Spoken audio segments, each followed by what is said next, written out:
ಪಹಲ್ಗಾಮ್ನಲ್ಲಿ ನಡೆದಂತಹ ಉಗ್ರರ ದಾಳಿಯಿಂದಾಗಿ 26 ಜನರ ಪ್ರವಾಸಿಗರ ಸಾವಾಗಿತ್ತು. ಈ ವಿಚಾರಕ್ಕೆ ಸಂಬಂಧಪಟ್ಟಂತೆ ಬ್ರೇಕಿಂಗ್ ನ್ಯೂಸ್ ಬರ್ತಾ ಇದೆ, ನೋಡೋಣ. ಪಹಲ್ಗಾಮ್ನಲ್ಲಿ ಅಟ್ಟಹಾಸ ಮೆರೆದ ಸೈತಾನ್ ಯಾರು? ಭೂಲೋಕದ ಸ್ವರ್ಗದಲ್ಲಿ ಪಿಶಾಚಿಗಳನ್ನ ಚೂಬಿಟ್ಟಿದ್ಯಾರು? ಅಮಾಯಕರನ್ನ ಕೊಲ್ಲೋದಕ್ಕೆ ಹುಕುಂ ಹೊರಟಿದ್ಯಾರು? ಯಾರಾತ? ಅಸಲಿ ಸೈತಾನ್ ಕಾ ಬಚ್ಚ ಇವನೇ ಅಂತಿದೆ ಮೂಲಗಳು. ಅಮಾಯಕರ ರಕ್ತ ಕುಡಿದ ರಕ್ತ ಪಿಪಾಸು ಈತನೇ. ಯಾರು ಆತ? ಯಾರು ಕುಮ್ಮ ಕೊಟ್ಟಿದ್ದು? ಕಣಿವೆಯಲ್ಲಿ ರಕ್ತದ ಕೋಡಿ ಹರಿಸಿದ್ದು ಈ ರಾಕ್ಷಸನೇ ಅನ್ನೋದು ಗೊತ್ತಾಗ್ತಾ ಇದೆ. ಪಹಲ್ಗಾಮ್ನಲ್ಲಿ ಅಟ್ಟಹಾಸ ಮೆರೆದ ಸೈತಾನ್ ಯಾರಾತ? ಯಾಕಾಗಿ ಮಾಡ್ದ? ಭೂಲೋಕದ ಸ್ವರ್ಗದಲ್ಲಿ ಪಿಶಾಚಿಗಳನ್ನ ಚೂಬಿಟ್ಟಿದ್ಯಾರು? ಮಿನಿ ಸ್ವಿಟ್ಜರ್ಲೆಂಡ್ ಅಂತ ಇದ್ದಂತಹ ಪಹಲ್ಗಾಮ್ನಲ್ಲಿ ದಾಳಿ ಮಾಡೋದಕ್ಕೆ ಹುಕುಂ ಹೊರಡಿಸಿದ್ಯಾರು? ಅಸಲಿ ಸೈತಾನ್ ಕಾ ಬಚ್ಚ ಇವನೇ ಅಂತಿದೆ ಮೂಲಗಳು. ಎನ್ಐಎ ಅಧಿಕಾರಿಗಳು ತನಿಖೆಯನ್ನ ನಡೆಸ್ತಾ ಇದ್ದಾರೆ. ಗುಪ್ತಚರ ಇಲಾಖೆಗೂ ಕೂಡ ಒಂದಷ್ಟು ಮಾಹಿತಿ ಕೂಡ ಲಭ್ಯ ಆಗಿದೆ. 46 ಉಗ್ರರ ನೆಲೆಗಳನ್ನ ಭಾರತೀಯ ಸೇನೆ ಈಗಾಗಲೇ ಗುರುತಿಸಿದೆ. ಸೊ ಪಹಲ್ಗಾಮ್ನಲ್ಲಿ ದಾಳಿ ಮಾಡೋದಕ್ಕೆ ಏನ್ ಕಾರಣ? ಪ್ರವಾಸಿಗರ ಮೇಲೆ ದಾಳಿ ಆಗೋದಕ್ಕೆ ಏನ್ ಸಾಧ್ಯ? ಯಾರು ಕುಮ್ಮಕ್ಕನ್ನ ಕೊಟ್ಟಿದ್ದು? ಇದರ ಹಿಂದೆ ಯಾರ ಕೈವಾಡ ಇದೆ? ಯಾಕಾಗಿ ಪ್ರವಾಸಿಗರ ದಾಳಿ ಆಯ್ತು? ಪ್ರವಾಸಿಗರ ಮೇಲೆ ಯಾಕಾಗಿ ದಾಳಿ ಆಯ್ತು? ಪ್ರವಾಸಿಗರನ್ನೇ ಯಾಕೆ ಟಾರ್ಗೆಟ್ ಮಾಡಿದ್ರು? ಯಾರಾತ? ಮೋಸ್ಟ್ ವಾಂಟೆಡ್ ಉಗ್ರ ಸೈಯದ್ ಹಫೀಜ್ ಕೈವಾಡ ಇರೋದು ಗೊತ್ತಾಗ್ತಾ ಇದೆ. ಪಹಲ್ಗಾಮ್ನಲ್ಲಿ ಅಮಾಯಕರ ಜೀವ ತೆಗೆದಿದ್ದು ಈ ದುಷ್ಟನೇ ಅನ್ನೋದು ಗೊತ್ತಾಗ್ತಾ ಇದೆ. ಈತನ ಮರಿ ಪಿಶಾಚಿಗಳಿಂದಲೇ ಹರಿಯಿತು ಅಮಾಯಕರ ನೆತ್ತರು. ಹಾಗಾದ್ರೆ ಯಾರು ಈ ದುಷ್ಟ ದುರುಳ ರಾಕ್ಷಸ ಸಯ್ಯದ್ ಹಫೀಜ್? ಈತನ ಹಿನ್ನೆಲೆ ಏನು? ಮೋಸ್ಟ್ ವಾಂಟೆಡ್ ಉಗ್ರ ಸಯ್ಯದ್ ಹಫೀಜ್ ಕೈವಾಡ ಇರೋದು ಗೊತ್ತಾಗ್ತಾ ಇದೆ. ಪಹಲ್ಗಾಮ್ನಲ್ಲಿ ಅಮಾಯಕರ ಜೀವವನ್ನ ತೆಗೆದಿದ್ದು ಈ ದುಷ್ಟನೇ ಸಯ್ಯದ್ ಹಫೀಜ್ ಅನ್ನೋದು ಗೊತ್ತಾಗ್ತಾ ಇದೆ. ಈತನ ಮರಿ ಪಿಶಾಚಿಗಳಿಂದಲೇ ಅಮಾಯಕರ ಜೀವ ಹೋಗಿದೆ, ರಕ್ತ ಹರಿದಿದೆ. ಹಾಗಾದ್ರೆ ಯಾರು ಈ ದುಷ್ಟ? ಈ ದುರುಳ ಯಾರು? ಮೋಸ್ಟ್ ವಾಂಟೆಡ್ ಉಗ್ರ ಸಯ್ಯದ್ ಹಫೀಜ್ ಕೈವಾಡ ಇರೋದು ಗೊತ್ತಾಗ್ತಾ ಇದೆ.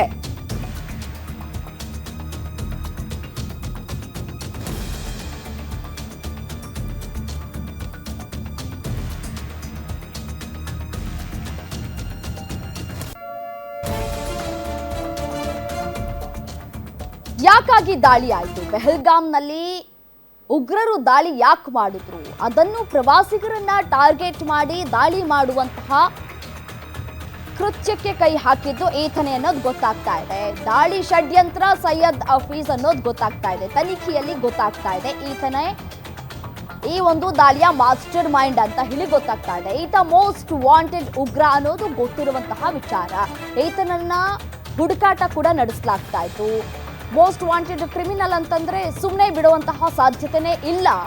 ಇದಕ್ಕೆ ಪಾಕಿಸ್ತಾನ ಕುಮ್ಮಕ್ ಕೂಡ ಕೊಡ್ತಾ ಇದೆ, ಆತನನ್ನ ಪೋಷಿಸ್ತಾ ಇದೆ. ಲಷ್ಕರ್ ಅಂಡ್ TRF ಮಾರ್ಗದರ್ಶಿ ಅನ್ನೋದು ಗೊತ್ತಾಗ್ತಾ ಇದೆ. ಲಷ್ಕರ್ ಎ ತೊಯ್ಬಾ ಸಂಘಟನೆ ಇದೆಯಲ್ಲ, ಅದರ ಜೊತೆಗೆ TRF ಮಾರ್ಗದರ್ಶಿ ಅನ್ನೋದು ಗೊತ್ತಾಗ್ತಾ ಇದೆ. ಇದೀಗ ತನಿಖೆ ಸಂದರ್ಭದಲ್ಲಿ ಒಂದೊಂದೇ ವಿಚಾರಗಳು ಬಯಲಾಗ್ತಾ ಇದೆ.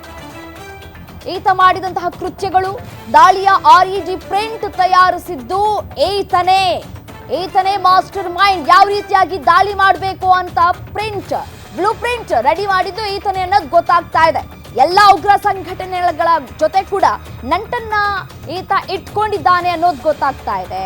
ಲಷ್ಕರ್ ಎ ತೊಯ್ಬಾ ಸಂಘಟನೆಯ ಮುಖ್ಯಸ್ಥ ಈತ. ಪಾಕ್ ಗುಪ್ತಚರ ಸಂಸ್ಥೆ ಜೊತೆಯೂ ಕೂಡ ನಂಟನ್ನ ಇಟ್ಕೊಂಡಿದ್ದಾನೆ, ಟಚ್ಚಲ್ಲಿದ್ದಾನೆ ಅನ್ನೋದು ಗೊತ್ತಾಗ್ತಾ ಇದೆ. ಪಾಕ್ ನನಗೇನು ಗೊತ್ತಿಲ್ಲ ಅಂತ ಹೇಳ್ತಾ ಇತ್ತಲ್ಲ, ಈಗ ಹೇಳಿ. ಸಾಕ್ಷ್ಯಾಧಾರಗಳು ಕೂಡ ಲಭ್ಯ ಆಗಿದೆ ನಮಗೆ. ಪಾಕ್ ಗುಪ್ತಚರ ಸಂಸ್ಥೆಯಿಂದ ಹಫೀಜ್ಗೆ ಮಾಹಿತಿಗಳು ಕೂಡ ರವಾನೆ ಆಗ್ತಾ ಇತ್ತು. ಪಾಕ್ನ ಗುಪ್ತಚರ ಇಲಾಖೆ ಇರುತ್ತಲ್ಲ, ಆ ಗುಪ್ತಚರ ಇಲಾಖೆಯಿಂದಲೂ ಕೂಡ ಈತನಿಗೆ ಮಾಹಿತಿ ರವಾನೆ ಆಗ್ತಾ ಇತ್ತು. 2008ರ ಮುಂಬೈ ದಾಳಿಯ ರೂವಾರಿ ಈತನೇ. ಸೊ ಹಾಗಾಗಿ ಈ ದಾಳಿನೂ ಕೂಡ ಈತನಿಂದಲೇ ಆಗಿರೋದು ಅನ್ನೋದು ಗೊತ್ತಾಗ್ತಾ ಇದೆ. 2008ರಲ್ಲಿ 165 ಜನರು ಸಾವನ್ನಪ್ಪಿದ್ರು ಈತನಿಂದಾಗಿ.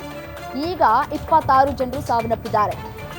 ತನ್ನ ಬಲಗೈ ಬಂಟ ಸೈಫುಲ್ಲಾನಿಂದ ಕಾರ್ಯಾಚರಣೆಯನ್ನ ಮಾಡಿಸಿದ್ದಾನೆ ಅನ್ನೋದು ಗೊತ್ತಾಗ್ತಾ ಇದೆ. ದಾಳಿಯ ಮಾಸ್ಟರ್ ಮೈಂಡ್ ಈತನೇ.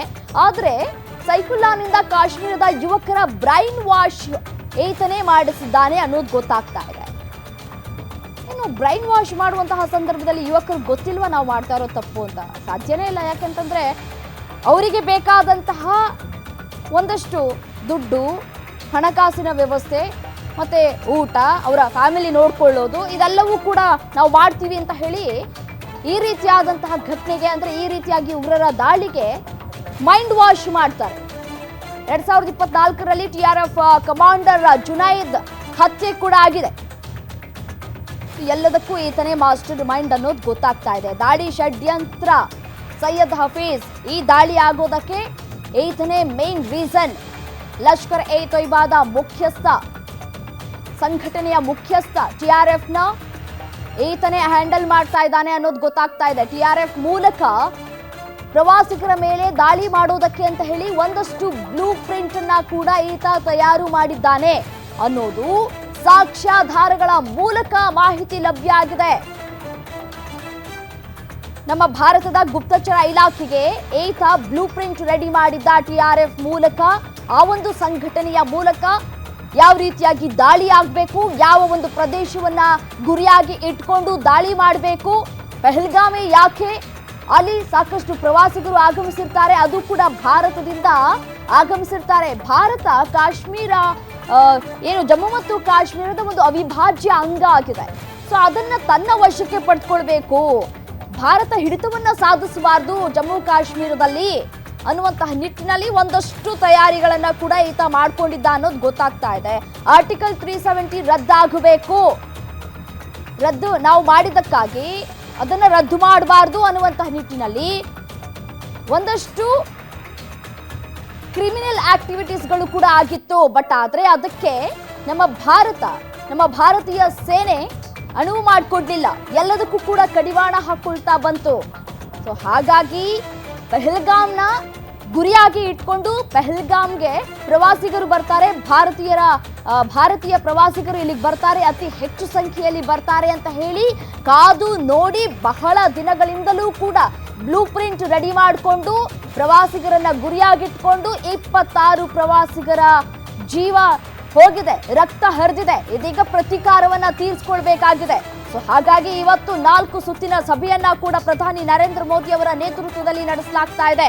ಈಗಾಗಲೇ ಸಭೆ ಕೂಡ ಅಂತ್ಯವಾಗಿದೆ. ಇವತ್ತು ಮಧ್ಯಾಹ್ನ 3 ಗಂಟೆಗೆ ಸುದ್ದಿಗೋಷ್ಠಿಯನ್ನ ಕೂಡ ಕರೆಯಲಾಗಿದೆ. ಸುದ್ದಿಗೋಷ್ಠಿಯಲ್ಲಿ ಏನೆಲ್ಲ ಕ್ರಮವನ್ನ ಕೈಗೊಳ್ಳಲಾಗಿದೆ ಅನ್ನೋದರ ಕುರಿತು ಸಚಿವರು ಮಾಹಿತಿಯನ್ನ ಕೂಡ ಬಿಡುಗಡೆ ಮಾಡಲಿಕ್ಕಿದ್ದಾರೆ.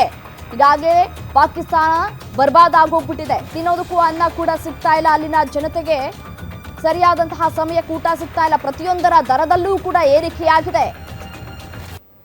1 kg ಚಿಕನ್ ತಿನ್ಬೇಕು ಅಂತಂದ್ರೆ 800 ರೂಪಾಯಿ ಕೊಡಬೇಕು. ಇನ್ನು 1 ಕ್ರೇಟ್ ಮೊಟ್ಟೆ 332 ರೂಪಾಯಿ, ಹಾಲು 200 ರೂಪಾಯಿ ಗಡಿ ದಾಟಿದೆ. ಪ್ರತಿಯೊಂದರ ದರ ಏರಿಕೆ, ಜನಸಾಮಾನ್ಯರು ಹಿಡಿ ಶಾಪ ಆಗ್ತಾ ಇದ್ದಾರೆ, ಸೇನೆಯ ವಿರುದ್ಧ ಮುಗಿ ಬೀಳ್ತಾ ಇದ್ದಾರೆ, ಆಕ್ರೋಶವನ್ನ ವ್ಯಕ್ತಪಡಿಸ್ತಾ ಇದ್ದಾರೆ. ಇನ್ ಕೇಸ್ ಏನಾದರೂ ಭಾರತ ಯುದ್ಧವನ್ನ ಸಾರಿದ್ರೆ ನಾವು ಹೇಗೆ ಬಚಾವ್ ಆಗೋದು ಅಂತ ಹೇಳಿ ಈಗಾಗಲೇ ಬೇರೆ ಬೇರೆ ದೇಶದ